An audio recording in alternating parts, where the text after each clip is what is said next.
দেশে বিদেশে বিশেষ করে আমাদের প্রাণের বাংলাদেশের বিবেকবান মানুষ আপনারা দেখতে পাচ্ছেন যে বর্তমান রেজিম ডক্টর ইউনূসের নেতৃত্বে যে জঙ্গি গোষ্ঠী দেশ দখল করেছে তারা এই মুহূর্তে ধানমন্ডির ৩২ নম্বর যেখানে জাতির পিতার বাড়ি এখানে ভাঙচুর করছে, আগুন লাগাচ্ছে। আমি এর তীব্র নিন্দা এবং প্রতিবাদ জানাই এবং সমস্ত মা বোন থেকে শুরু করে বিশেষ করে তরুণ সমাজ, যুব সমাজ, বিবেকবান মানুষ, সাংবাদিক, বুদ্ধিজীবী যারা আছেন সবাইকে এদের বিরুদ্ধে, এই জঙ্গিদের, এরা এই দেশকে ধ্বংস করে ফেলছে। এটা ১৯৭১ সালের মহান মুক্তিযুদ্ধ থেকে শুরু করে প্রত্যেকটি এই দেশের মানুষের মুক্তির জন্য জাতির পিতা বঙ্গবন্ধু শেখ মুজিবুর রহমান এই বাড়ি থেকে ডাক দিয়েছিলেন।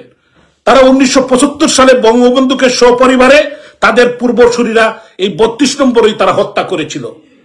আজকে তাদের উত্তরসূরীরা এই যারা নতুন প্রজন্মের খুনি এবং রাজাকার তাদেরকে বাংলার মানুষ চিনে রাখবে ইনশাল্লাহ।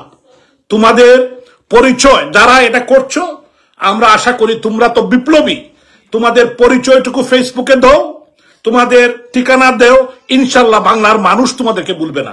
এই মুক্তিকামী, স্বাধীনতাকামী মানুষ এবং স্বাধীনতার সপক্ষের শক্তি যারা বাংলাদেশের পতাকায় বিশ্বাস করে তারা ভুলবে না। ৩২ নম্বরের বাড়িতে বারবার আগুন দেওয়া মানে বাঙালির হৃদয়ে আগুন দেওয়া, বাঙালির প্রত্যেকটি মানুষের মনে আঘাত দেওয়া। গুটি কয়েক মানুষ ছাড়া যত বিবেকবান বিভিন্ন রাজনৈতিক সংগঠন আমি বিশ্বাস করি যারা মুক্ত মনে বিশ্বাস করেন তারা কিন্তু এটাকে ঘৃণা করছেন, ঘৃণার চোখে দেখছেন। আমি এই বারাক্রান্ত মন নিয়ে আমাদের দেশের সমস্ত দেশে বিদেশে যত দলীয় নেতাকর্মী এবং আমাদের শুভাকাঙ্ক্ষী আছেন সবাইকে বলবো এদেরকে চিনে রাখুন। এই আগুন দিয়ে তারা বাংলার ঘরে ঘরে আগুন জ্বালিয়ে দিল, মানুষের হৃদয়ে আগুন জ্বালিয়ে দিল। এই আগুন কোনোদিন নিমবে না। এই আগুন যতদিন পর্যন্ত এর একটি সুবিচার না হবে এই আগুন নিমবে না। এই আগুন জ্বলবে, মানুষের হৃদয়ে জ্বলবে। আপনাদের সবাইকে অসংখ্য ধন্যবাদ এবং সমস্ত বিবেকবান মানুষকে এর প্রতিবাদ করার জন্য, ধিক্কার জানানোর জন্য, নিন্দা জানার জন্য।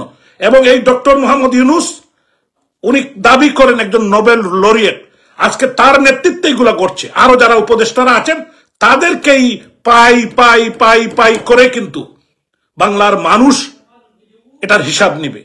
এই দিন নয়, আরো দিন আছে। এই দিন নিয়ে যাবে সেই দিনের কাছে। আমরা বললে চলবে না, সময় বদলাবে। সময় কিন্তু এরকম থাকবে না, এই সময় চেঞ্জ হবে। তখন সেই সময়ের কথা আপনারা মনে রাখবেন।